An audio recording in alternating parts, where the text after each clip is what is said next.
Today on Ranger Command Power Hour. Can you guys hear my neighbor's ridiculously loud bass? A little bit. Yeah, a little bit. Son of a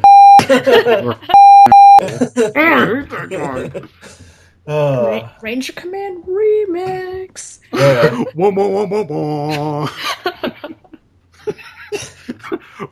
Power Rangers swag Oh, force. dear God, no.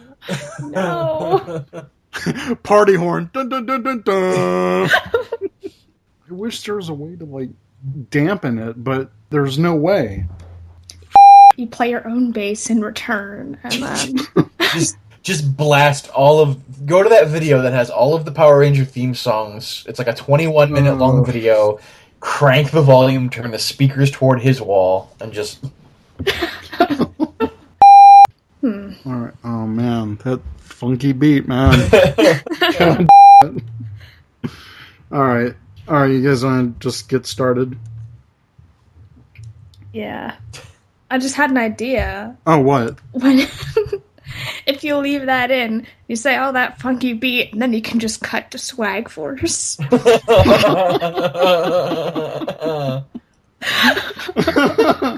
dun, dun, dun, bah. It's the Swag Force. Drop the bass. Oh, gosh. That's literally the worst thing they've ever done. Yeah. It is. Alright. I can't concentrate. It's like... I'm gonna kill my neighbor. Oh, please don't. I don't know how to edit podcasts. Now may be a good time to learn. Son of a... I'm gonna have to power through this. Ooh. Lame. I could really play it up to him and be like, hey guys, today on the Power Hour. No, I won't do that. What was that Family Guy? It's like... Dingo and the Baby, when it was... Yeah, Dingo and the Baby. There's another one from Dragon Ball Z Abridged, where they're like, hey guys. And now on Ranger Command Power Hour. Breaking news emergency!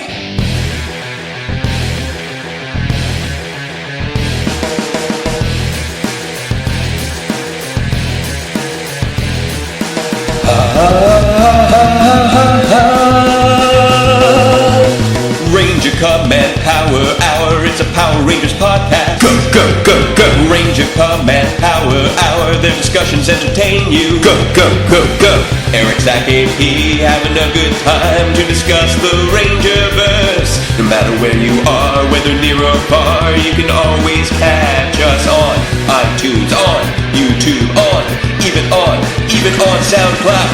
Go, go, go, go, go, go! Ranger Command, go!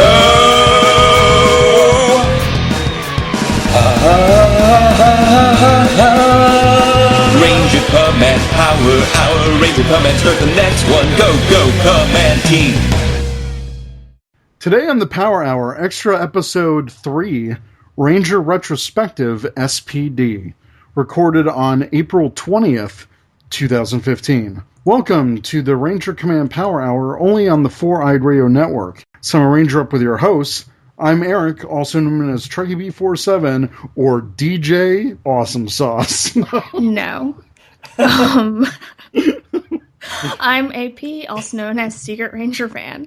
And I'm Zach, also known as the Cinema Slob. This extra episode is brought to you by our patrons at Patreon. Go to patreon.com/RangerCommandPH to learn more about supporting Ranger Command Power Hour. Hey guys, how's it going? It's bumping up in the club, yo. Yeah. Yeah, I apologize for that because of my neighbor. But we're going to roll with it. It's cool. We're with it. We're hip. We're with the young audience by having bumping techno and bass. Yeah. This background beat is provided by B96 here in Chicago. So, wonderful. Anyways, we got some news. Yeah. We got some news. Wow. Finally. Holy I can't believe there's actually news on this topic. It's amazing. Yeah. Yes, so what we're talking about is the Power Rangers movie has signed Project Almanac director Dean Israelite. According to sources from Variety, who claim that despite his slim resume, Israelite offered a presentation of his vision for the new film universe that quote-unquote blew away studio execs, which landed him the job soon after. So the news comes as a surprise, given that his only major credit to date was his found footage time travel tale called Project Almanac. I have not seen Project Almanac.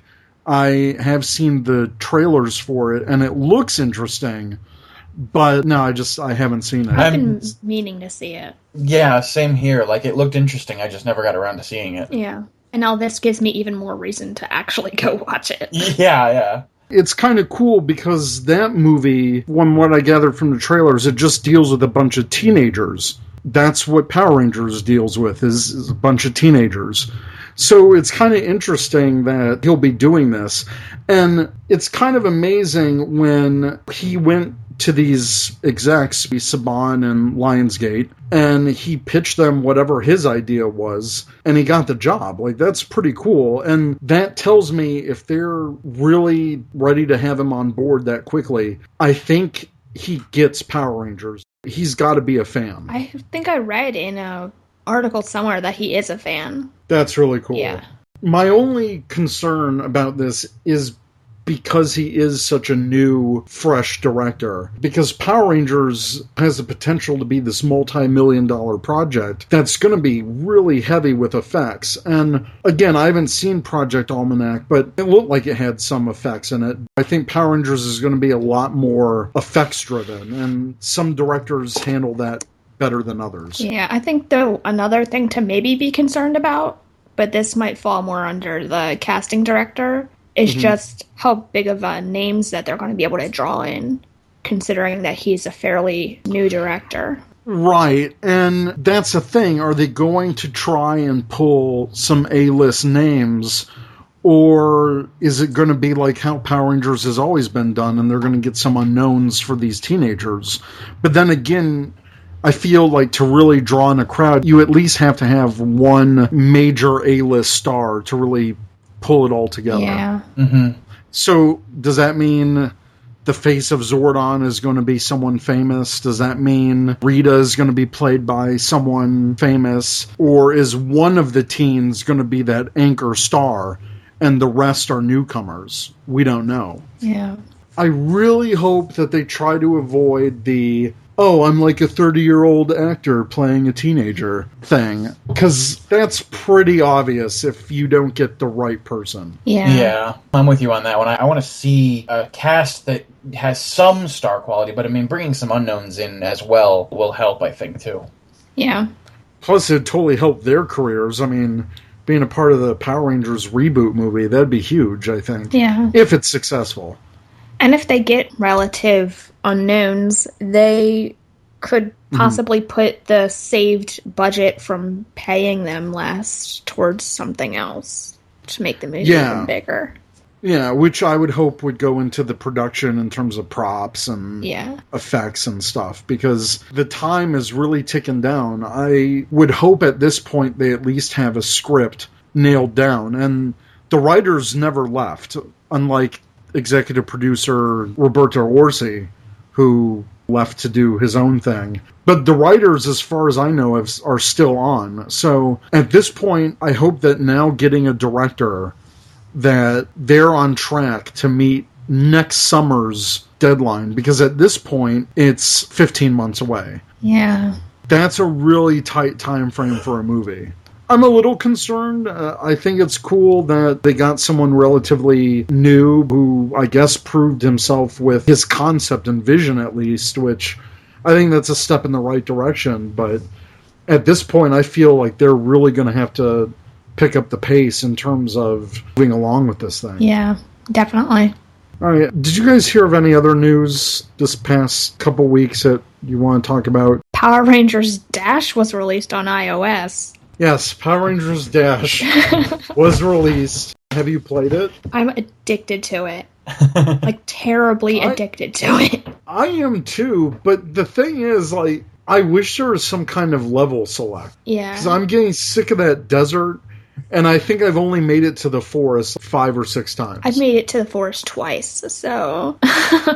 Yeah, it's like, do I just keep leveling up my guys in hopes that maybe it'll get easier at some point? But it's fun, and it's addicting. I really like the bonus stage. Yeah. When you have the Megazord and you gotta, like, tap really fast. Mm-hmm. I think that's pretty fun. Yeah. I really like it because it's fairly simple to control, but it's still challenging. That's always a good thing. But I do wish that there was a way to control which ranger you were going to get when you get new rangers. Because right now it's just completely random.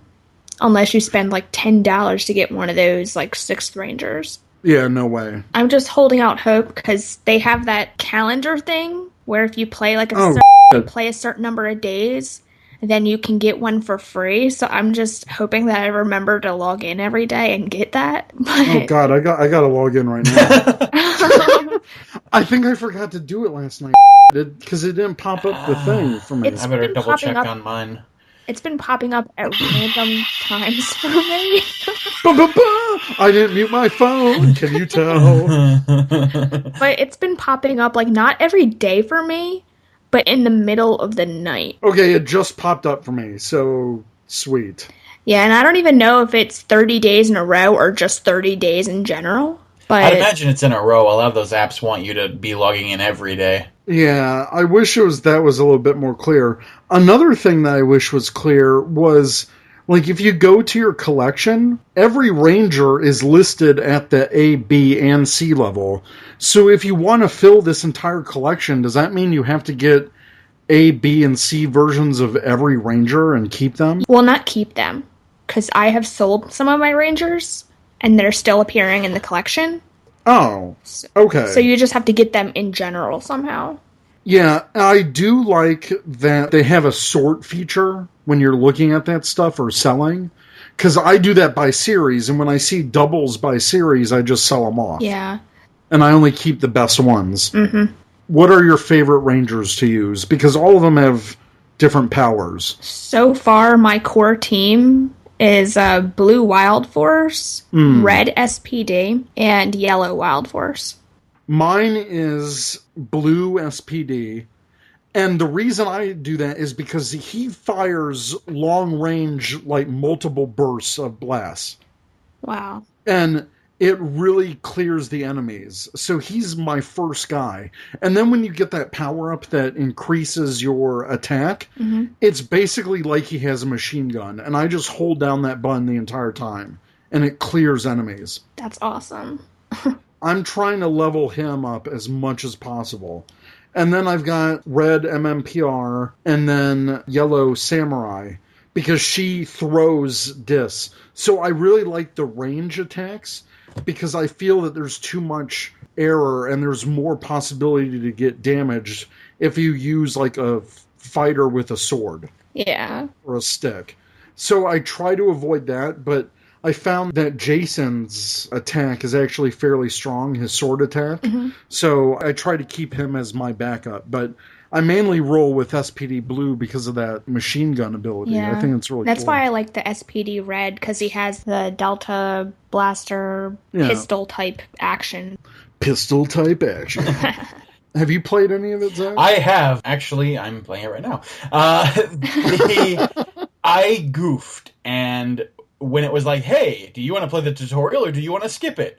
My brain went, I can skip this. Instead of not realizing that, no, wait, I've never played this game before. I should probably learn what the hell I'm doing. So I jumped in head first, and it asked me, what team do you want? So, of course, I picked SPD. That's what I did. And I've got SPD Red, Green, and Pink, but those are the only Rangers I have, so I'm confused as to how I get more Rangers. Oh, you just go to the store. Oh, well, I should probably figure out where that is on the main menu. Probably stuff I could have learned in the tutorial. Well, actually, they don't even tell you about that in the tutorial. Yeah. If you go to the main menu, it's on the store, and then your currency is on the top left.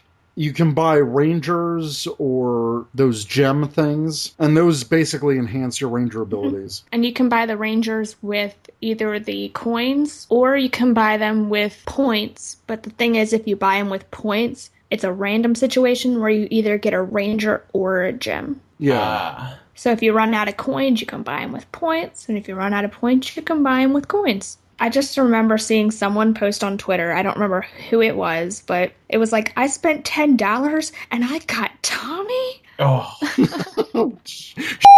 That is terrible. I think it's funny that we all have SPD on our team since we're having a retrospective. I just learned you can double jump. Holy cow. Oh my god. Is there a way to replay the tutorial? I don't know, but I'm learning as I go, so it's fine. Yeah, you can double jump. What else do you want to know?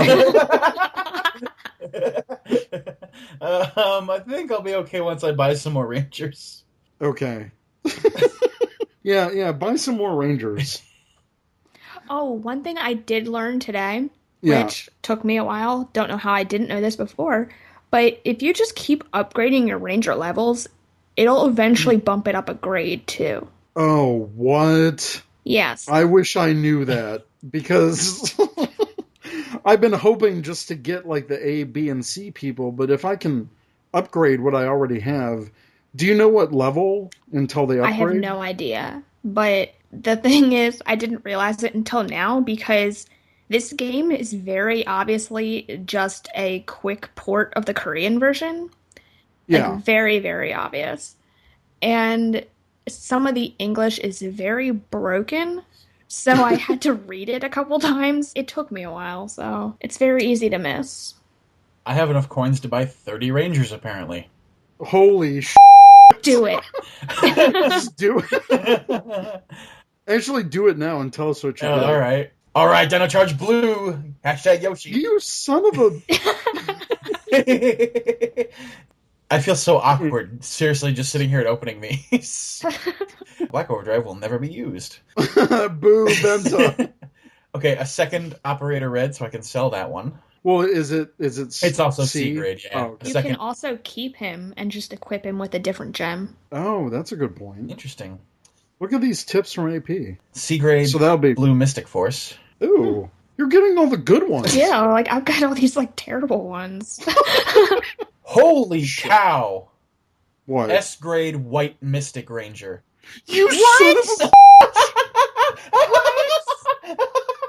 How the No! S grade White Mystic Force. Oh. Oh man.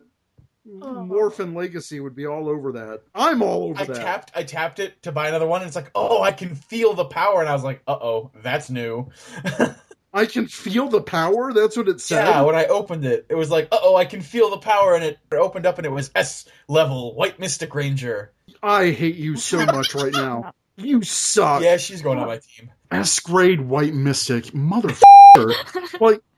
It. I think you won the internet with that White Mystic. Seriously. I think I might have. I love when I get rare stuff like that in games. I always get excited. I have also 10 of those red and yellow coin dealies. Oh, that means you can use that to get another Ranger. Okay, well, let's do it.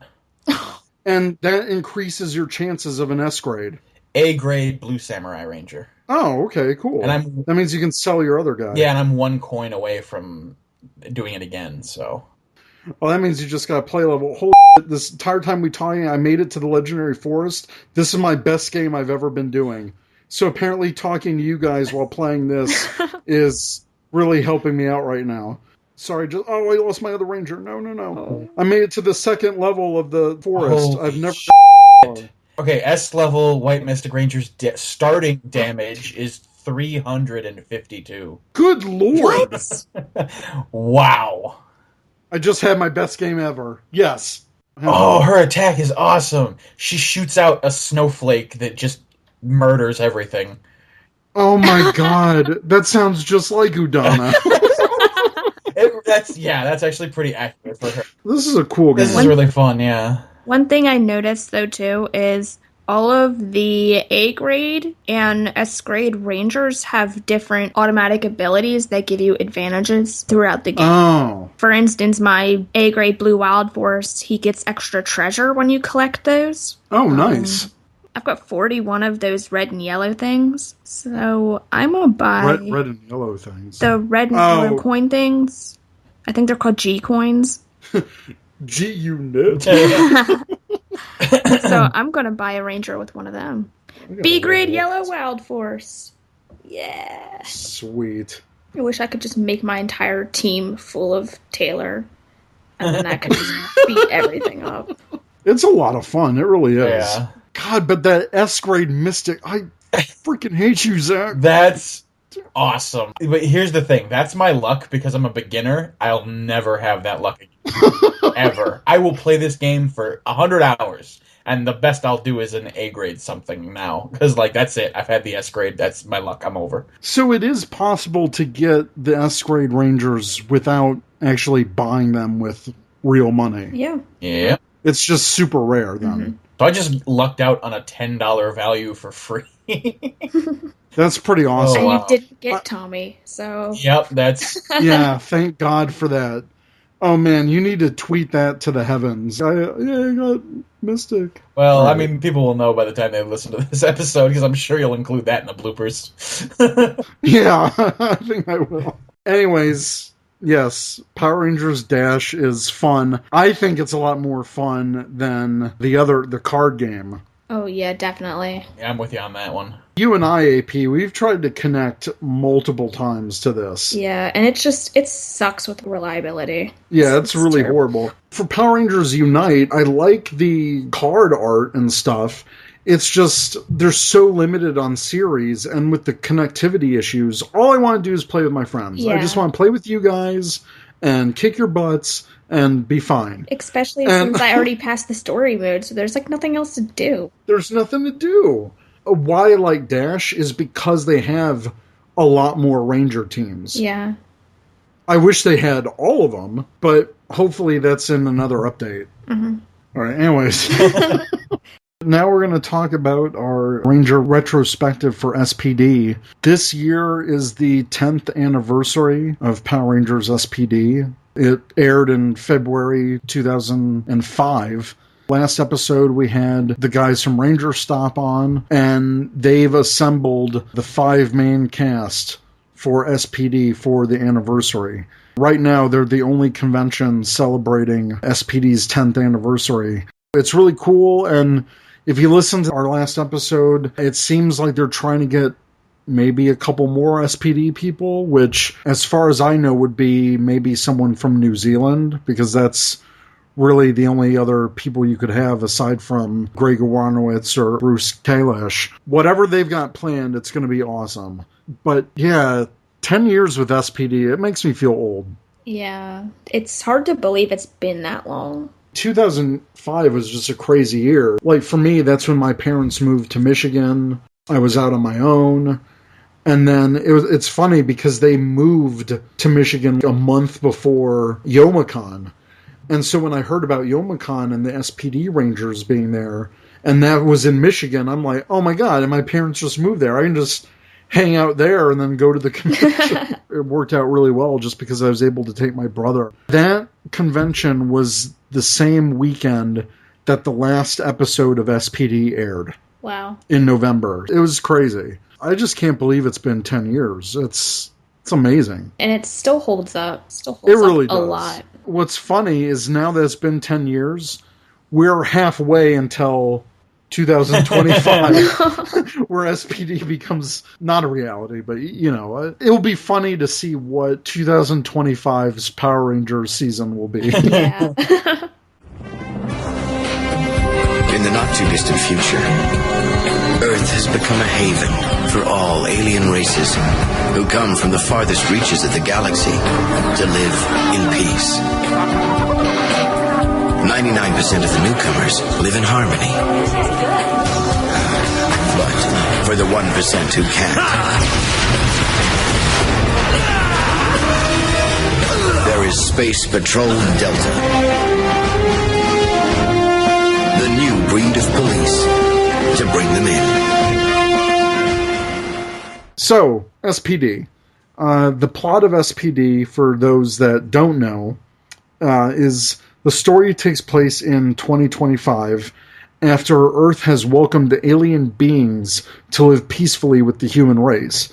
However, peace is short-lived as the planet-conquering Trubian Empire turns its destructive attention to Earth. When the Earth's first line of defense, the SPD A Squad, vanishes without a trace, the protection of the planet falls to their replacements, the B Squad Rangers, led by their dog-like alien commander Anubis Doggy Kruger. When two reformed thieves join the team as red and yellow SPD Rangers, tensions threaten to tear them apart. With the alien threat growing stronger every moment, the Rangers must put aside their differences and go into action as one. Using teamwork, intergalactic weaponry, and high-tech Zord vehicles to battle evil, they unite to become one of the ultimate forces for good, Power Rangers Space Patrol Delta. Yeah. It's such a cool premise. I love SPD because I really am drawn to seasons with a tech theme. Like Lightspeed Rescue, SPD, Time Force, all of those. Like, I really love the tech-based seasons because it's like, hey, we didn't tap into some magical energy. We didn't do any of that. We created Rangers ourselves. Yeah. Like, I really like organizations in Power Rangers. I like that too because it seems, not that Power Rangers is realistic at all, but it's a little bit more realistic. Especially with like a military type vibe. Yeah. Or something like that. I think it gives the Power Rangers structure. Even RPM, even though they weren't directly military, they were overseen by the military. And I thought it was kind of cool. I'm really drawn to those types of series. In my opinion, SPD is the best one out of that type of theme. SPD, Space Patrol Delta, heavily police-themed from Deca Ranger, the Japanese counterpart. This was the first totally police-based type of theme that we've had for a show. Lightspeed Rescue, I mean, they had firefighters and rescue workers and that kind of stuff, but there was never really a protecting force of Power Rangers, like, as part of law enforcement. I mean, technically Time Force was, but we never really got to see that because they were one of those displaced without their own... Yeah, without their organization. Yeah. To me, I really like the theme of the Zords as well. Got all the sirens and... Oh, it's such a cool season. I love it. We're going to go a little bit more into why we love SPD. First, the Rangers themselves and the Allies. What do you guys love about the Rangers? I love Boom's incessant optimism. Like, yeah, he flunked out of the academy, and yeah, he didn't become a Ranger, but he's still so happy and proud to be working with SPD, even in his capacity as an equipment tester for Cat. That's what gets to Jack. Hey, even though I'm not something important, I'm still part of the machine that is saving Earth every day. I really like Boom because, in a way, he's really the heart of the team. Even though he never became a Ranger except in his dreams. He was always there to give the Rangers some advice or maybe inspire them a little bit. And they inspired him, too, because I really liked at the end of the series in endings, you know, when everyone else is ready to give up, not Boom. And he really inspired people. And I think Kelson Henderson played such a great role for Boom. He did such a great job. And honestly, he was really one of the least annoying comedy relief that Power Rangers has had. Yeah. Like, I really like Boom. I think Cat's really cool. Cat was awesome. Yeah, Cat was... Definitely. It's kind of funny. I mean, I'm into anime and that kind of stuff. But when the series first aired, I'm like, wait, we're getting a cat girl? Seriously? Literal cat girl, yeah. A literal cat girl. I was like, okay, I'm digging it. But she was the brains of the team, super smart. I like that she could hold her own during a fight. Even before she got the Cat Ranger powers, she could hold her own against the foot soldiers, and she's just a really cool character. I really liked her dynamic with Doggy. That kind of played into the Deca Ranger aspect a little bit. And God, when she got the Cat Ranger powers, that was awesome. I wish they didn't do the whole, oh, it's only an hour. But yeah, they were working with the Sentai constraints. Like, despite the fact that she was a cat alien, she was also just a really good female role model. Oh, yeah, absolutely. in a way, kind of like the secondary mentor to the Rangers. Yeah. As for the Rangers themselves, I'll say this until the day I die. Bridge is my number one favorite SPD character. I love Bridge. Yeah. He's cool. With SPD, sorry, I'm jumping back a little bit, but I mean, I got my friend who hadn't watched Power Rangers since the original into it by saying, hey, check out SPD. And he watched the series because we share a Netflix account, and he's like, yeah, I'll watch it. And he loved it. He's like, holy cow, this is actually really damn good for being a kids show. And I said, I told you, man, like, there are good seasons just like anything. And he loved SPD. He thought Bridge was funny too. Bridge is absolutely my favorite SPD character. I'm with you on that one. Wonderfully portrayed by Matt Austin. That's going to be really cool to meet him at Ranger Stop. I'm really looking forward to that. That's my whole goal. To be there, because I've got all the other actors' autographs, and I just need that one more on my poster.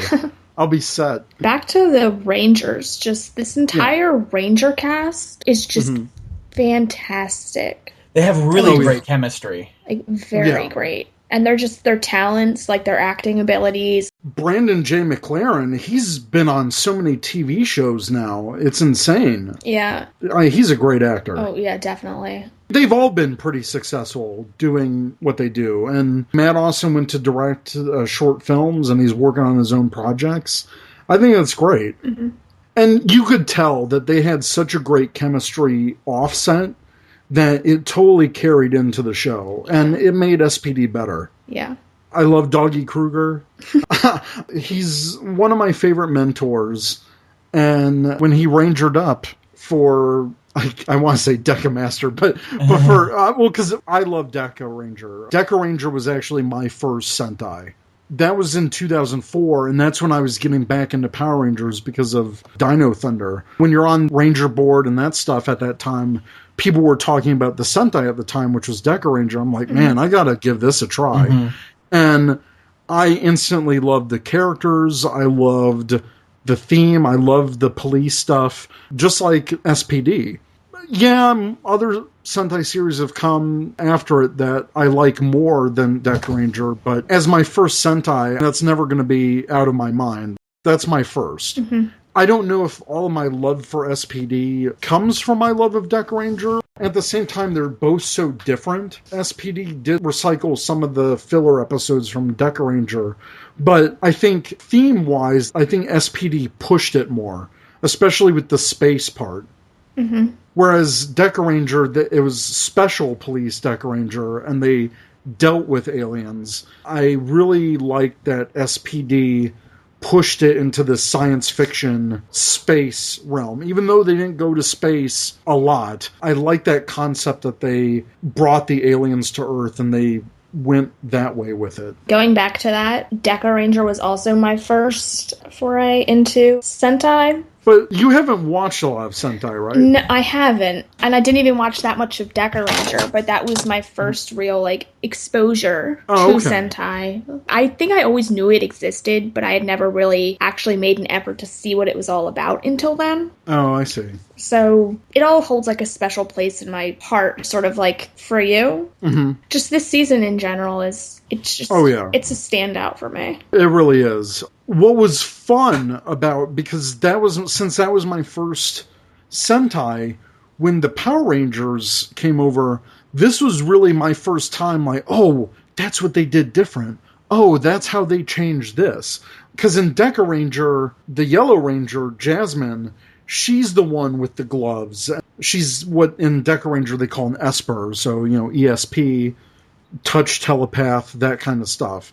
And I thought it was so cool that they changed that to a completely different character in SPD for Bridge.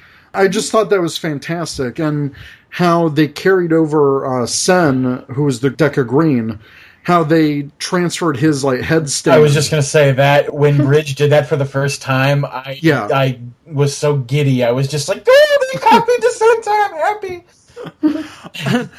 But I like Bridges' kind of his innocent explanation for that. He's like, well, then all the ideas can float in my head. And whereas I think in for Decker Green, it was more of like kind of like a meditation thing. Let me clear my head. This is the way I do it. It was great. So it was nice to see those nods to Sentai. I also like the powers. Oh yeah, That the that the SPD Rangers had. I think we talked about this before in our Headcanons episode, but kind of like how their powers were reflections on their personality. Mm-hmm. Also, with SPD, we got a whole new set of Power Rangers with the A Squad. And that was the first time since the Titanium Ranger that we had American-made, well, New Zealand production-made Rangers. It was cool. I liked that they used what they had available to them at the time, the in-space helmets, and repurposed it for something different. I think those suits were really cool. I think it definitely added an element to the series. A really good subplot. Yeah, I was really blown away by the fact that they included a team of Rangers who switched to evil, not through brainwashing, not through magic, just straight up, we see the way this is going. Emperor Grum is going to win. We're going to pick the winning side. Yeah. That's crazy to me. You never saw that before in Power Rangers, so like that was really unique, and I thought that was really a neat storyline that they had with the original Rangers. What was so great about that was when, in one of the earlier episodes, they got a distress call from the A Squad, and there was some distortion because of the way it was playing out. And someone on Ranger Board audio processed that and said, guys, the Red Ranger that's talking is a girl. And everyone's like, no, what are you talking about? Whatever.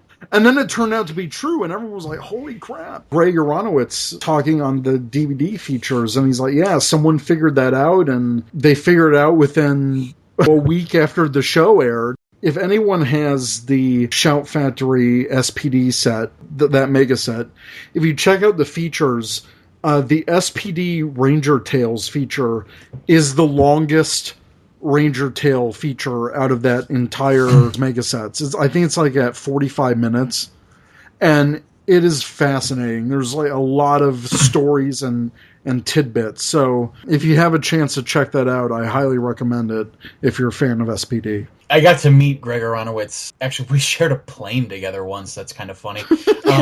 I was coming from Los Angeles to Chicago. It was the weekend of C2E2. Yeah, that's when he was in C2E2. Yeah, and like I saw him and I saw blanking on her name now, and it's going to kill me. The actress who played Tinkerballa in The Guild, which was something Greg Aronowitz worked on. Yes. And like I just struck up conversation with him. I was like, oh yeah, you're Greg Aronowitz. I know you from this and that. And oh yeah, you guys are going to C2E2? Yeah, me too. It was fun to just catch up and be like, yeah, man, work on Power Rangers you did was just awesome. I think that having a talent like that behind the scenes is really what set SPD apart from some of the other seasons. That was the first C2E2 that I met Greg Aronowitz, and then saw him again the year after that. And it was funny because, like, the first time I saw him, I had him sign my SPD Volume 1 DVD. And then the next year, he's like, oh, yeah, bring Volume 2 next time. And then I brought Volume 2. And then at Power Morphicon, I brought Volume 3. And so he totally remembered that. That's pretty fun. But yeah, going into the production of this, with SPD, they had a new executive producer with Bruce Kalish. They had Greg Aronowitz come on board, who, even before SPD, he has this huge career of production and props. He's worked on a ton of projects. It's great. If you ever go to his YouTube channel, Barnyard Effects, his warehouse has all these amazing things. Like, he's got a segment on his YouTube called What's in My Barn? And the amount of stuff that he has that he's from projects that he's worked on or things that he collects is mind-blowing. It's basically prop Candyland. Like, you walk in there and there's something on every shelf where you're just like, want that, want that, want that. What he brought to SPD was huge. If any of you were at Power Morphicon, you saw it firsthand at his table. He took a big corner section of one of the aisles, and it was just all of the SPD props, an entire display, and it was amazing to see all of that in person. I was just blown away. They even had a little maquette mock-up of Omni and Grum's throne room with the floating brain and all that. They had a miniature version of that. And it was just incredible. And I'm so jealous of you. You lucked out and got one of those art books. I did. I got the SPD art book. He only made 5 of them. That was probably my best purchase. And my other best purchase was the Drew Struzan SPD poster, which I had been looking for 10 years, because he originally gave those away during, I think it was San Diego Comic-Con of 2005 or 2006. It was whenever those guys went to San Diego Comic-Con. And it was very limited. One of the first booths I went to when I got into the show floor at Paramorphicon, I went straight to Greg's table. And I saw that he had the Drew Struzan posters there, and I think he only had 10 of them left. He's like, yeah, after this, it's done. I'm like, oh, thank God. I've been looking for this one 10 years. People may not know Drew Struzan by name, but you've seen his artwork. He's the poster guy for like all these films, like Indiana Jones, E.T. Whenever you see a poster that's got like that, it's illustrated and it's very nicely done. It's most likely a Drew Struzan. Like he did the Back to the Future posters. He did Greg Aronowitz's LeBleu picture. When the Star Wars trilogy came out in the 90s as a re-release, he did those posters as well. Yes. And so the art is just amazing. Because of Greg's connections of doing this work for so long, he was able to get Drew Struzan to commission an SPD poster, and it's like that movie style that I like. So that's one of the big things in my collection that I'll never let go. But that's all thanks to Greg. What they were able to do on a Power Rangers budget with the sets, with the effects, I still think the command center for SPD is one of the best. Oh, absolutely. That entire set, that entire academy set, with the rooms, the rec room, the training area, Cat's lab, all of that. It was just so well done. And it looked like a big budget sci-fi TV show. Yeah. I love that one of the main inspirations for the command center is the TARDIS from Doctor Who. Yes. With the center console and all that. Like, I just love everything about SPD so much. I love how it's really cool. I love how it turned into one of the Megazords. Yeah, the Delta Command Megazord, like the big Delta base Megazord. Mm-hmm. That was awesome. Yeah. Because I had watched Deca Ranger, I was wondering how they were going to do that in SPD, and I thought they did a great job. I think the set for SPD fit a lot better with the theme of the Delta base than it originally did in Deca Ranger. It looked like that set was built for that exterior. Whereas in Deca Ranger, I think their sets weren't up to par with the look of how the Delta base looked. I think that just goes to show how big and great Greg's vision was for the series, too. Not only did he do all the set stuff, but he did all the makeup for all the aliens in the show. Wow. He did all the creature stuff. He designed Grum. And even though they didn't have the budget to, he made Icinia Kruger's wife, on his own dime because he wanted to have that character in the show. I think he was one of the best things that happened to Power Rangers, and it's sad that they didn't continue to have him on for Mystic Force, because apparently he had all these ideas for Mystic Force, and for whatever the reason, Disney was like, we're going in a different direction. That's a huge mistake on Disney's part. Greg is one of those people who pours every ounce of himself into his passions. And it shows with the work he does. Mm-hmm. Having him on for extra seasons would have been just amazing. Especially for a magic-themed season. He's done things in that theme as well. He's done movies. He made LeBleu, that little creature, of his own movie. So he's done sci-fi. He's done fantasy. I think he worked with Jim Henson at some point on something. God, yeah, just the possibilities if he were to continue to Mystic Force would have been huge. Mm-hmm. On top of all that, with the production values and creating the props and all the makeup, he was also an executive producer of the show, too. And he directed the first 2 episodes and I believe a couple more. The man is just, wow. That season is totally his. If anyone gets a chance to meet him at a convention, he's just a fascinating individual to talk to. He's got so many stories, and if he's on a panel, go to it, because you would learn so much from that. You can't hear me, but I'm nodding my head vigorously.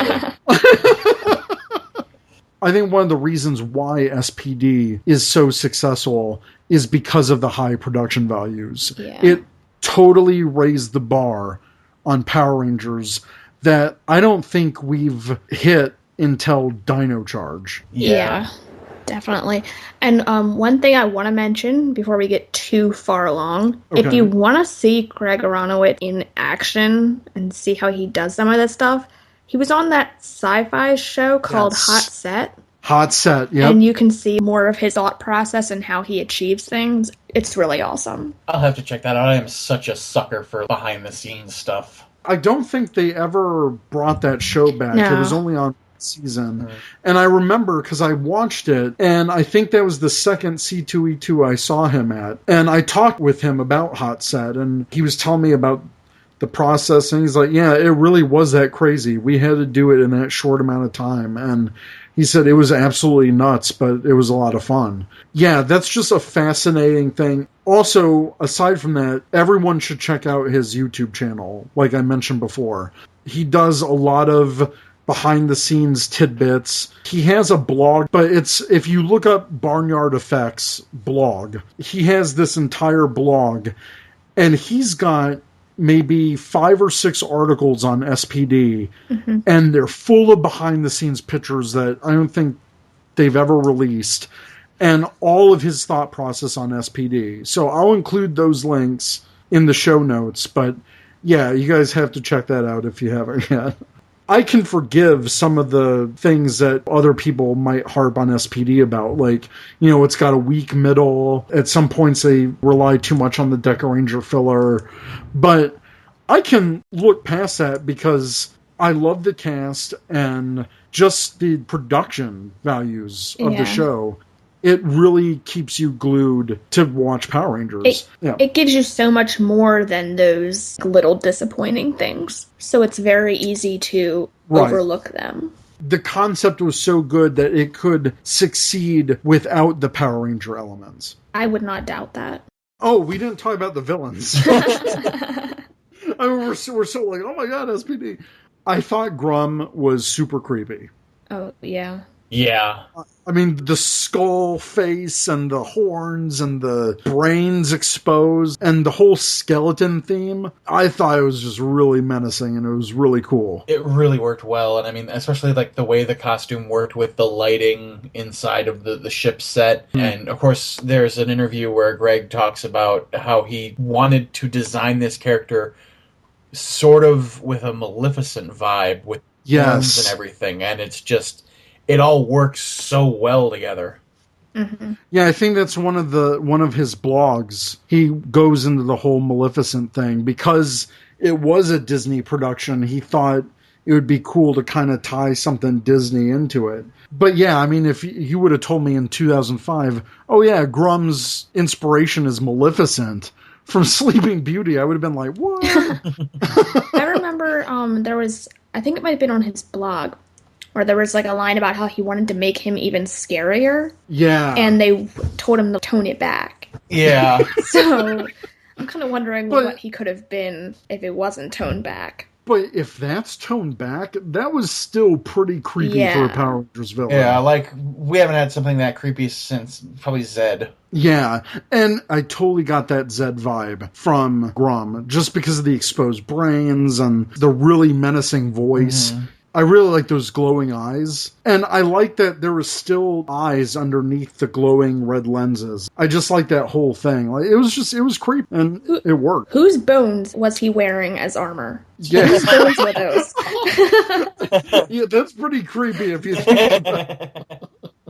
I never thought of it like that. I just thought of it, so... Wow. In Deca Ranger, there was no central villain. There was just the recurring one of Agent Abera, which turned into Broodwing. And I like that they used what he was in Deca Ranger and they turned it in SPD as he was kind of like this black market broker Yeah. And he was just waiting for the highest bidder. And at the time, Grum was paying him the most until Grum started to screw him over, and then Broodwing had his own plan for SPD. I just like they added that extra level to the villains. Mm-hmm.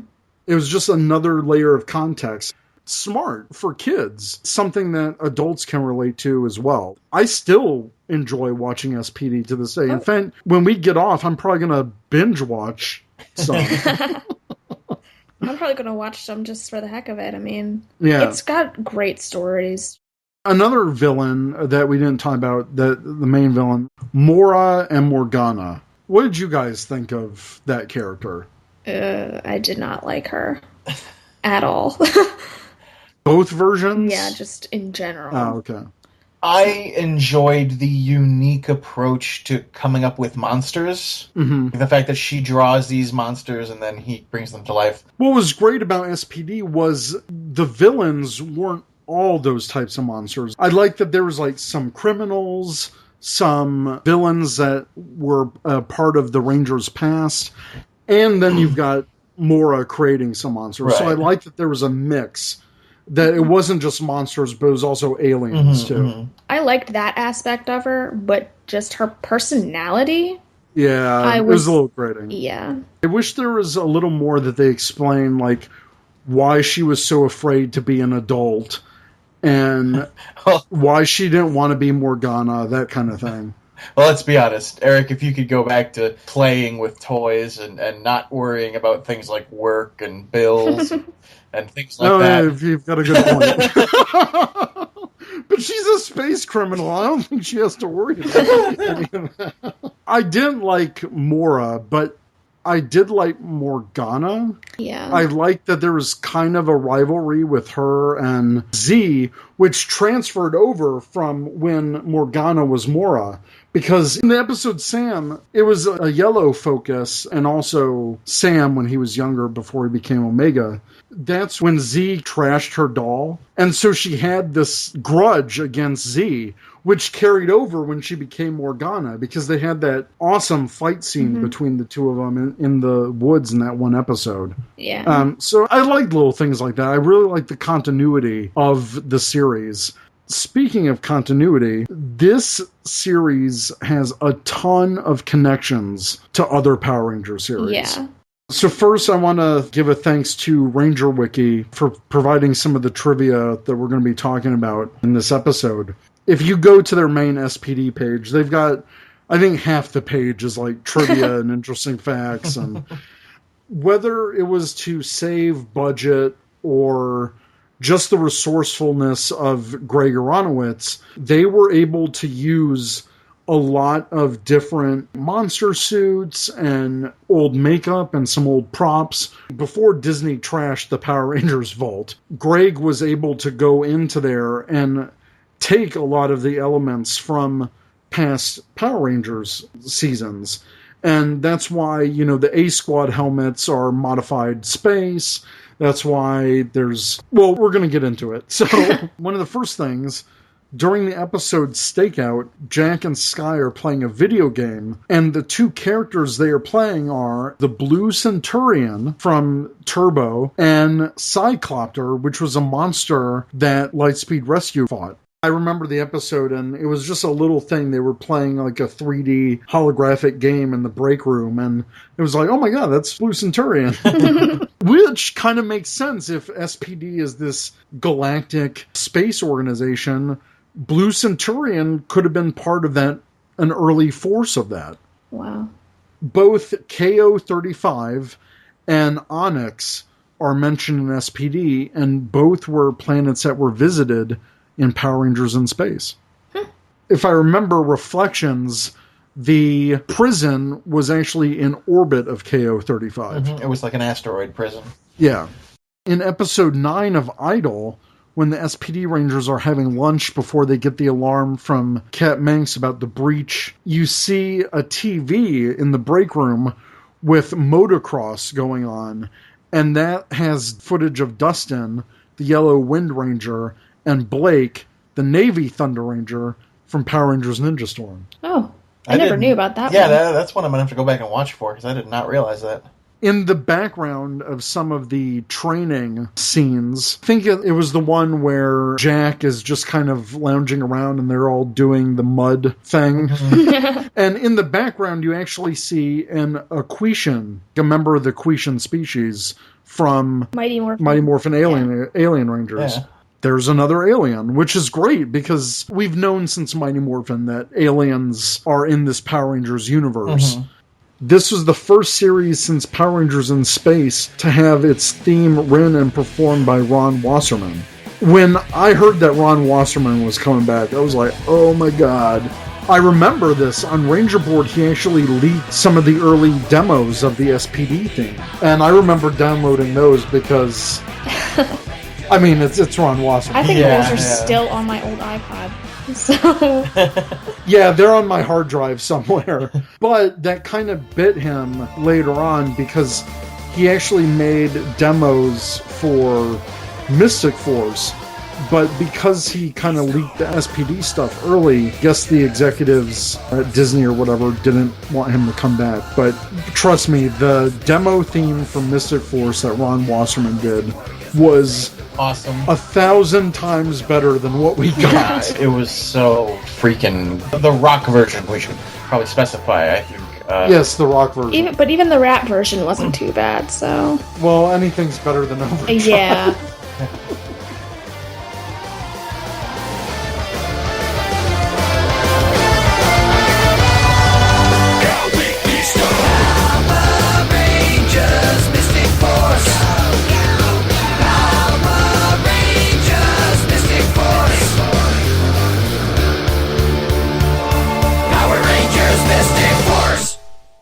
So in the fourth episode, when Sky's looking at a picture of his father and also the flashbacks, we see the Red Ranger uniform, which is a red modified Time Force Ranger costume. The younger Sky, he's holding the red Time Force helmet, which totally goes to our Headcanons episode where SPD is kind of like an extension of Time Force. It totally is. Yeah. So, yeah, I thought that was one of the cool things. But you get a lot of fans who are like, oh, wait, so does that make Wes Sky's dad and this and that? It's like, no. But I just think it's funny that, when they do the flashbacks to where Cat and Doggy are talking about SPD on Earth in 2001, and on the bottom it's got, the thing that says it's the year 2001. You can make your own connections with that. I don't think that was an accident. No, definitely not. And that's the subtle hints to continuity and to the bigger universe at large, which I really like and I've missed with these later seasons. So, in a way, I'm kind of hoping Dino Charge maybe references some past continuity. But don't get me wrong, but even if even if Dino Charge doesn't reference past seasons, I'm still okay with it just because of how great of a season that is. Definitely. SPD is the first series since Power Rangers Time Force to have any of the team's Megazords survive after the finale. Although the Delta Squad Megazord was destroyed, the SWAT Megazord, Delta Command Megazord, and Omega Max Megazord all survived. Well, speaking of first, I was looking at this list on Ranger Wiki. SPD has a ton of firsts for the Power Rangers franchise. So, it's the first series to feature Pink Rangers that did not have a skirted uniform. So, Sid and the A-Squad Pink Ranger, there was no skirts. And it's the first time that a female Yellow Ranger had no skirt, but has a legitimate female Sentai counterpart. Because Power Rangers is famous for taking yellow male Rangers from the Sentai and turning them into female Yellow Rangers. And for that reason, they don't have skirts. It's the first season since Time Force to have a Pink Ranger. And this completely blew me away when I read it, because I was like, wait, really? Yeah. And then I thought, well, Wild Force, and then just doing Dino Thunder. Oh, SPD, Yeah, I'm doing the timeline in my head. That's actually, wow. But yeah, 5 years between that. That's kind of crazy. It is the first season where the name is an acronym, and the first since Zeo to have only 3 letters in its name. Of course, the other acronym season being RPM. Yep. It's the first Power Rangers series to feature an active 7th Ranger. That is Doggy Kruger. It is the first series to feature an active Ranger with a known identity who is not credited in the opening sequence, so the Omega Ranger. Yeah, that's because Omega Ranger didn't have an actor, which is something that Bruce, the executive producer, said that he wished he'd fought harder for. Yeah, he wished he fought harder for it. But at least we got to see a glimpse of what future Sam looked like in the finale. Yeah. I'm glad that we at least got the Sam as a kid storyline. Yeah. Mm-hmm. It wasn't just, hey, I'm a Ranger from the future. It is the first series to feature an Orange Ranger, imaginary or otherwise. Go boom. It is the first series to have an episode take place in Japan, the country from which the Power Ranger source material Super Sentai originated. It is the first series in which one Ranger morphs using their teammates' powers. There have, however, been previous instances of powers being passed from one Ranger to another. I think that's cool that since the SPD powers were tech-based, it all came from the morphers. Essentially, anyone could be a Ranger, as long as you had the morpher. Yeah, and that episode in question, the one where Sky uses the Red Ranger morpher to avenge his father, like that. Reflections. Oh, it's so good. Oh, so good. We'll get into that. Because apparently everyone likes that episode. It is the first series to have 3 female Rangers on one team, and as of the final episode, 4. With Nova Ranger at the end.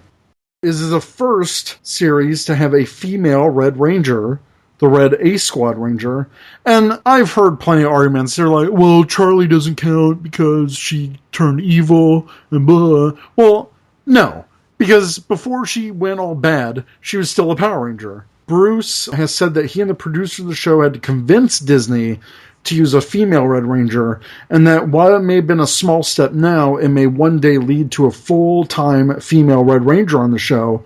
It would take Toei, the producer of Super Sentai, until 2009's Samurai Sentai Shinkenger to feature a female Red Ranger, which became Lauren in Samurai. It is the first series to coin the term Ranger Up, meaning as a preparation to morph. I love Ranger Up. I don't know why. It's so cool. That's why we have it in our intro in every episode. It's time to Ranger Up. I love that. It's like, yeah, let's Ranger Up. It's just like, oh, let's do it. I don't know why I like that so much. It sounds really cool, so... Yeah. It is the first season where monsters do not grow to large sizes, but instead retreat to the cockpits of Zord-sized robots for the final battle. Endings Part 2 was the first episode since Turbo, a Power Rangers movie, to feature a non-Sentai monster fighting a Megazord. Because that was Omni's final form. Grum's ship turned into that big, crazy monster thing. Totally not in Sentai. That was not in Deca Ranger. It's the first series to feature an entire team of American-created Rangers, the SPD A Squad Rangers. The second series to feature any American-created Ranger, the first being Lightspeed Rescue's Titanium Ranger. And the A Squad's helmets are refurbished Power Rangers in space helmets with SPD emblems on top, the back and sides redesigned, and the Black Ranger's helmet repainted green. The primary uniforms of the A Squad appear to be motocross padding and black spandex.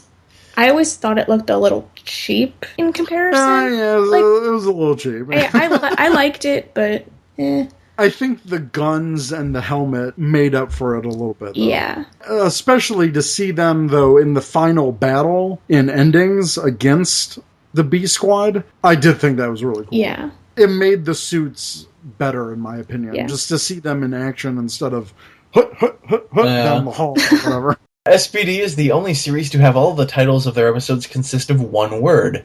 This is an in-joke by producer Bruce Kalish, as he has previously worked on Black Hole High, a fantasy series which also consisted of one-word titles. And to expand upon that, every subsequent season that he worked on, like Mystic Force was 2-word episode titles, and then Overdrive was 3, and then Jungle Fury was 4, and then he was done after Jungle Fury. But imagine if he stuck with something like The Simpsons for 10 years. Or like The Simpsons, I think is on like season 27 or 28. The one in which Homer eats a donut and then Marge... Like, that's the episode. Like, at that point, if he the episode carried on- titles just become the episode descriptions at that point. I mean, what if he stayed on all the way until Dino Charge? It would have been like, this is the first Dino Charge episode, guys. Ta-da! Like, I don't know, like, 10-word title. I think at some point he would have to have done like a reset or something. Yeah. Okay, I did not know this because I never watched Abba Ranger, but apparently this season seems to borrow a lot of plot points from Abba Ranger, which was the series that Dino Thunder was based on. Here are a few similarities. Both series feature a mentor who is also an extra ranger who lost his homeworld to the villains. Said ranger also thought to have lost his wife to the villains, who is later revealed to be alive. So this is Asuka and Doggy Kruger. Wasn't Asuka the black Abba Ranger? Yeah. Okay. Both feature a childlike female villain who is later forcibly grown into an adult body. So that's Liji, LeJewel, and Mora Morgana. Both feature godlike villainous leader who later uses the villain's base as their final body. I'm not going to try to pronounce this, but Dezu, Mozorla, and Omni. So, again, I never watched Abba Ranger, so I don't know. Both feature an episode where a non-ranger ally pretends to be a ranger using a homemade costume to impress their parents. So that's Emery as Abare Pink and Boom as SPD Orange. That's a lot in common. That can't be a coincidence. No, not even a little bit. That has to be preemptive, like, hey, I thought these things were cool in Abba Rangers, so let's bring them onto SPD. Well, the thing about that was Bruce Kalish, before he worked on SPD, he wrote an episode of Dino Thunder called Isn't It Lava-y? So he was exposed to some of that Abba Ranger footage. So who knows? Maybe he kind of borrowed these points since Dino Thunder never used them, which I think is really creative. That's really cool, yeah. SPD is somewhat infamous for two airing mistakes. In Canada on July 30th, 2005, Wormhole, the second part of the SPD Dino Thunder team-up, was aired instead of the scheduled Messenger Part 1. Wormhole had been slated for a strictly DVD release. Oh, God, I remember this on Ranger Board. Everyone lost their minds. They're like, people lost oh it. my God, it's out. We gotta find it, get it uploaded to the internet quickly. And this is like the very early stages of like file transfers and torrents and all that stuff. Mm-hmm. So people were going nuts for it. And Wormhole didn't air until like February of 2006, like the next year, because it was supposed to be a DVD-only exclusive. But then they finally aired it on, I think it was like, what, JetX at the time? Mm-hmm. And they were like, oh yeah, special SPD lost episode. And I'm like, it hasn't been lost. We've seen it for like 6 months. That's the first torrent or download that I did for a TV series. Yeah, well, I mean, for me, I was already at that point downloading torrents for the Sentai. But, yeah, it was like one of those strange early times in file transfers. We're like, oh my God, okay, someone recorded and uploaded it. We all have to download it. Also, the episode Impact, production number 1533, was aired 28th in the series, accompanying a previously on Power Rangers SPD that featured scenes from history, which was slated to air after that episode. I love that. Previously on SPD, here's a bunch of stuff you didn't see. And I remember watching that episode, I'm like, wait, did I miss a weekend or something? Like, what happened? SPD is the last season to have a team-up with the previous whole team. It is the last season to feature a team-up where the current team morphs first. That is kind of depressing that in 10 years we haven't had a team-up episode. I want a team-up with a whole team again. Yeah. I really do. In fact, I don't care if Dino Charge brings back Super Mega Force just for a team-up. I think it would be cool to have a team-up. That would be awesome. And I would love to see what Chip Lynn does with those characters, since they were given the shaft in Super Mega Force. I really would. I would be very interested to see how that turns out. But I'd be more interested to see an MMPR and Dino Thunder crossover with Dino Thunder. Yeah. Yes. This is the second series since Lightspeed Rescue where the Rangers' identities are known to the public. SPD ties with Power Rangers Wild Force for having the most Rangers in a single season at 19, which this includes the 5 A Squad Rangers, the 5 B Squad Rangers, 4 additional Rangers, and the 5 Dino Thunder Rangers. And in Wild Force, it was the 6 Wild Force Rangers, 6 Time Force Rangers, and the previous 7 Red Rangers in Forever Red. And ironically, Tommy Oliver is included in both numbers of Rangers, even though he never appeared unmorphed in Wormhole. And at Anime Central 2008, Jason David Frank stated that Disney never contacted him about returning for Wormhole. I remember that. Zach, you and I both went to Anime Central. Sure did. It was my first Anime Central, and I only went because the Power Rangers were going to be there. Yeah, that was a fun time. Yeah. Yeah, buddy. Yeah, buddy. All right. Before we get to everyone else's favorite episodes, what are your top 3 episodes for SPD? Oh, gosh. I know it's difficult. And I will allow 2-parters to count as one. Okay, episode. that makes it a load easier. Number 3 for me is Shadow. Okay. I loved seeing Doggy get into action. I loved the use of the over-the-top Sentai footage with the 100 Crybot counter in the corner. The fact that they kept that in, I was laughing like an idiot. And not only that, but the fact that they added footage to that fight as well, which was insane because in Deca Ranger, that was already an amazing fight. And on top of that, they added Power Ranger fighting to parts of that. Yeah. To extend the footage. I thought that was incredible. So that's probably number 3. Number 2, gotta be Reflections. Just, the great story of Sky having this redemption for his father, having his justice on this guy. I forget the villain's name. That's so bad of me. Murloc. Thank you, Murloc. It's like World of Warcraft, anyway. But it is. There's a little creatures called Murlocs. But getting his justice for his father, I think, was interesting. Yeah. And, of course, getting to use the Red Ranger powers and use the Battleizer. And wasn't that the 2-parter that introduced the Battleizer? Yeah, I think it was. Was it? Wait, let me check. That doesn't sound right, but I mean, it could be.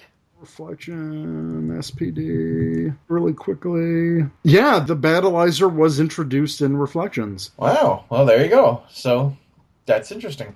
And then, number 1 has to be endings. I mean, we get such a great resolve to the whole story. Doggy gets to rescue Icinia. We have the epic battle at the end with literally every character who had been in the show to that point, and even introducing a new one at the 11th hour. And the epic Grum stands up. He's like, "Doggy Kruger, you will face me. We will have our match, and you will kill me, and it will be honorable." And Doggy just cuts off his horn, and it's like, there you go, we're done now. Like, humiliates him. It's such a great ending to the series. Yeah. Those are my top 3, I think. Yeah, I'm happy with that list. Me choosing 3 episodes is a little difficult.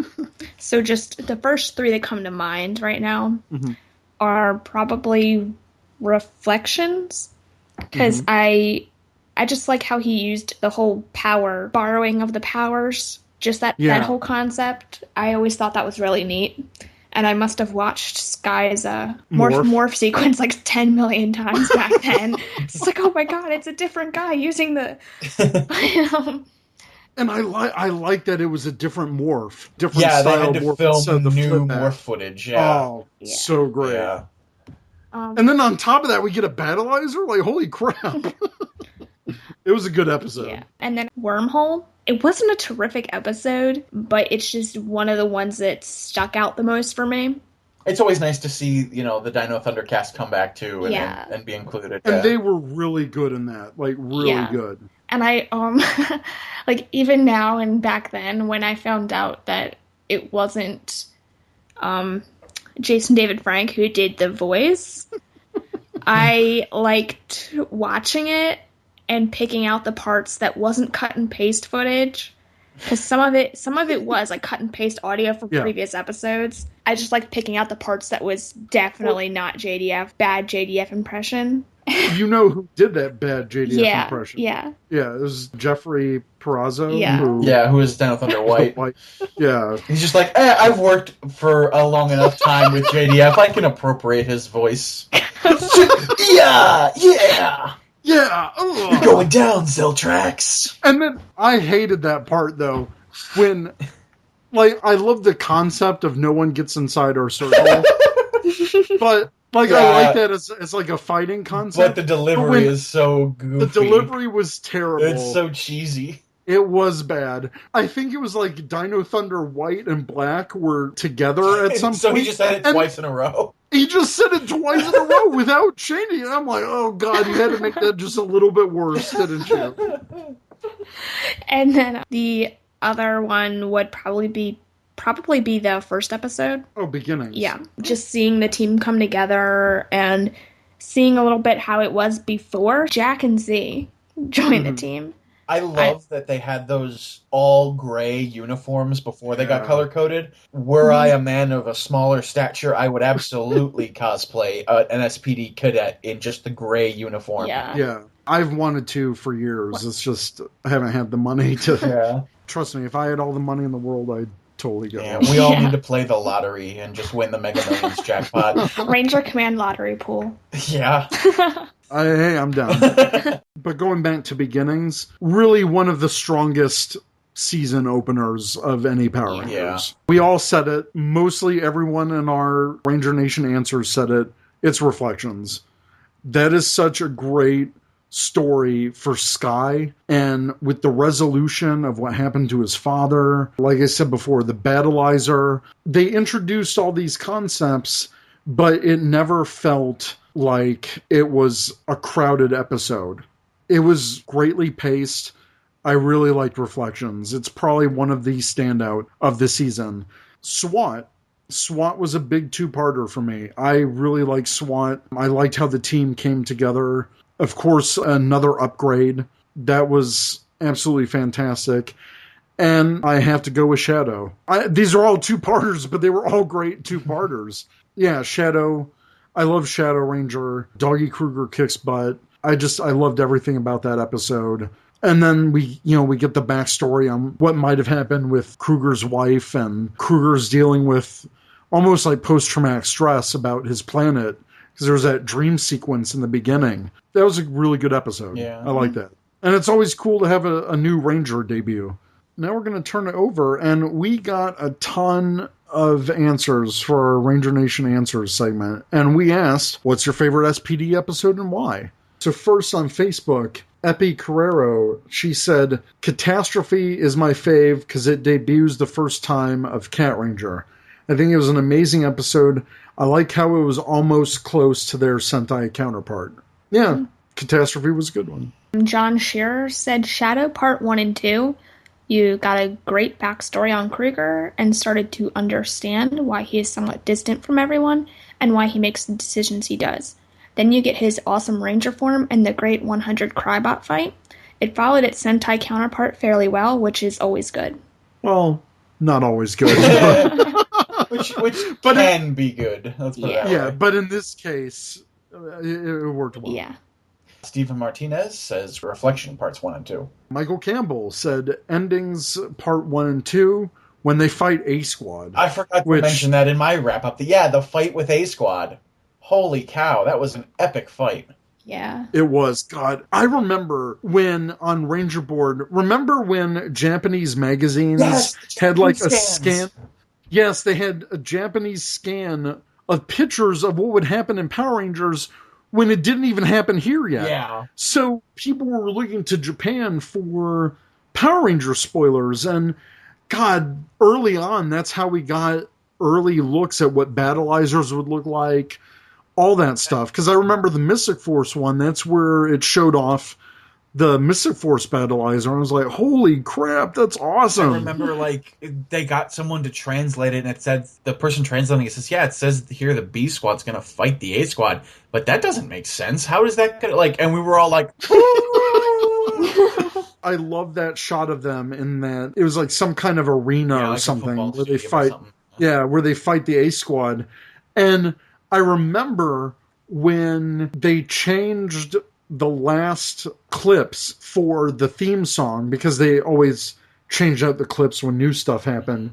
I remember that epic shot of all the SPD B Squad Rangers walking up in like that badass shot with all of them. I love and that shot. That was around the time that the Japanese scan came out. I'm like, I bet you anything that's going to be one of the shots in the final episode. And sure enough, it was. Yeah. I was like, God. And then they stole that epic morph sequence from Deca Ranger when they did the backflip and the suit materialized on them. Yeah.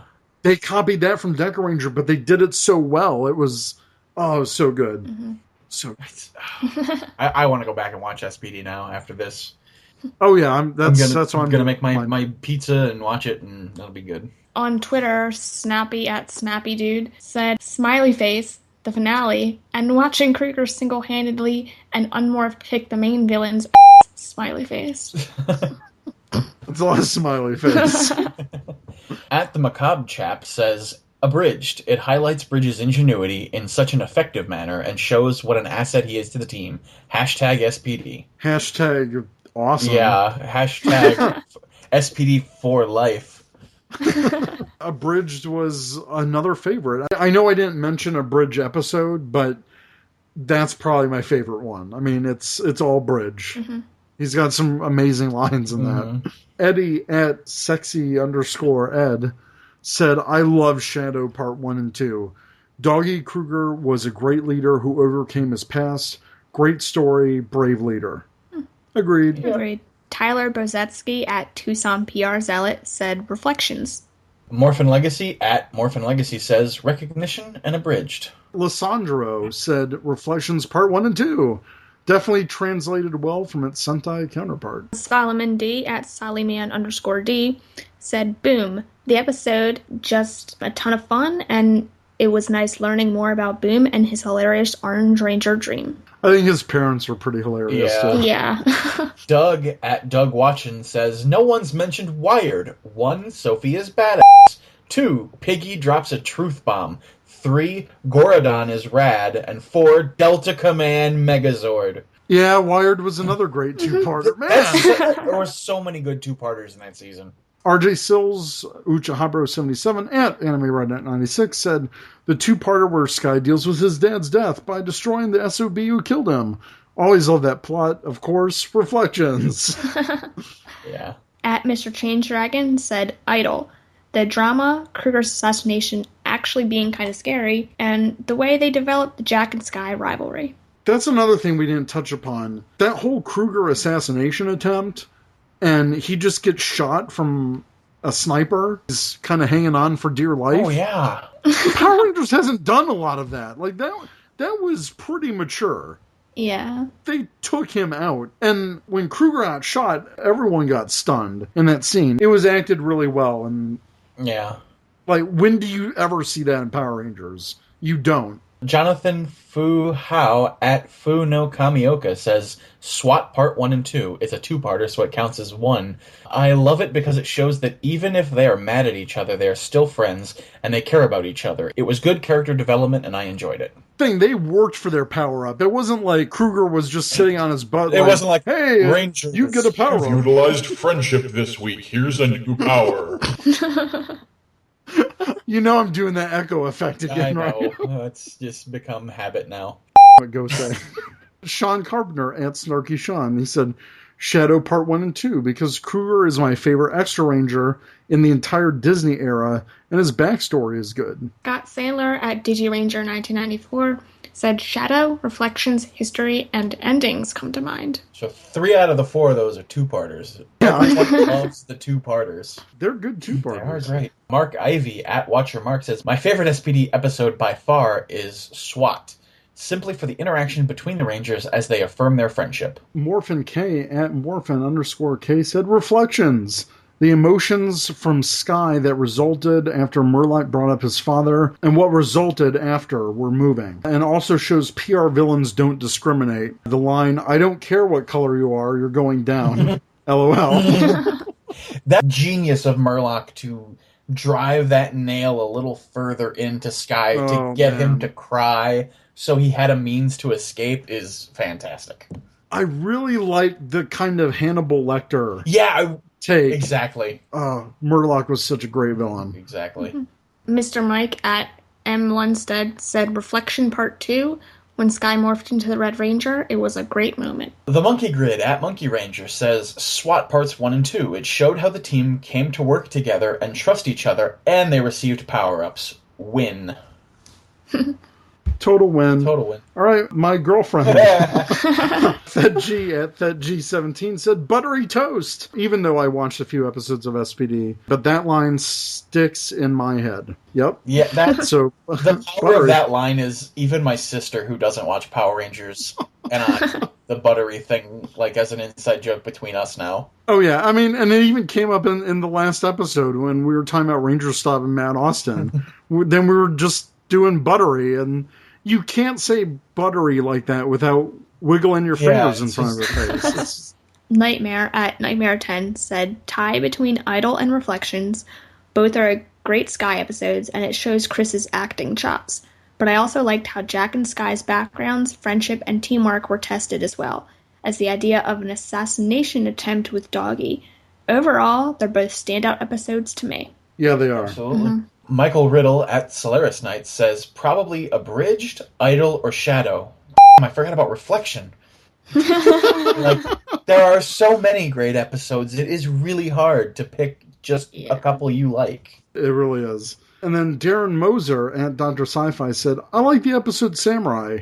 Going to Japan, in quotes, was just too cool for PR. So, our grand total out of all of that, Reflections had 10 mentions, Shadow 5, and then Endings, Abridged, Idol, and SWAT had 3, followed by Catastrophe, Boom, Wired, and History at 1. By far, clearly Reflections is the fan favorite. I really encourage anyone to watch that episode. Yeah.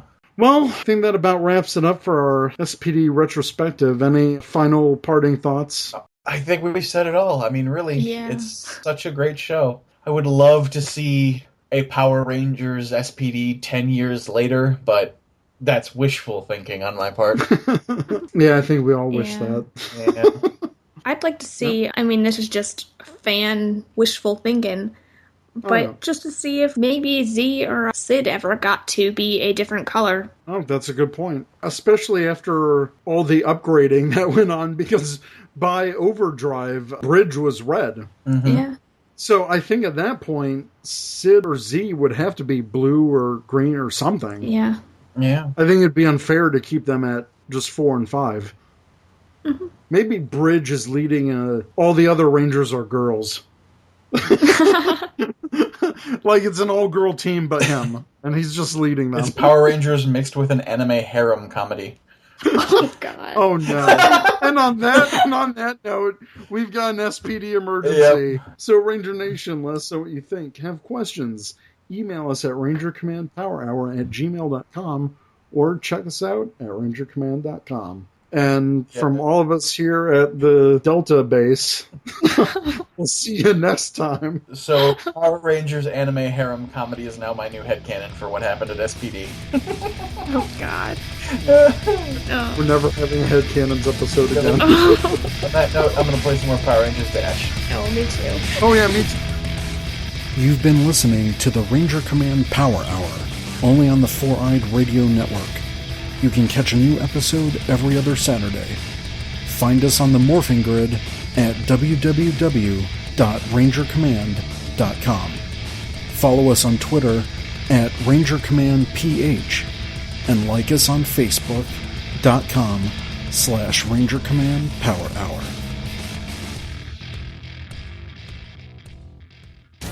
This is Trekkie B47 from the Ranger Command Power Hour, and you are listening to the Four-Eyed Radio Network. Ranger Command is now on Patreon. Become a patron by pledging as much or as little as you like every month and receive cool perks. By pledging, you are helping us make our show even better. Go to patreon.com/RangerCommandPH to learn more. Thanks.